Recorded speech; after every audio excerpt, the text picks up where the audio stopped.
Hope you guys are doing well. Welcome back. In today's video, I'm going to show you that how you can download the Snapchat on your PC on your laptop. So let's get started.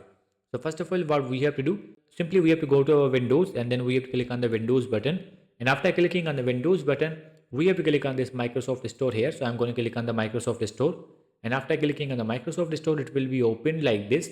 Now simply we have to go to the search bar, and after going to the search bar, we just have to write the Snapchat here. So I'm going to write the Snapchat and then we have to press the enter. And after pressing the enter, as you can see, now simply we have to click on this Snapchat here. So let's click on this. And after clicking on this, as you can see, if you want to if you want to install this, now simply we just have to click on the gate. And after clicking on the gate, the Snapchat will be installed in your device, in your laptop or PC, whatever you are using.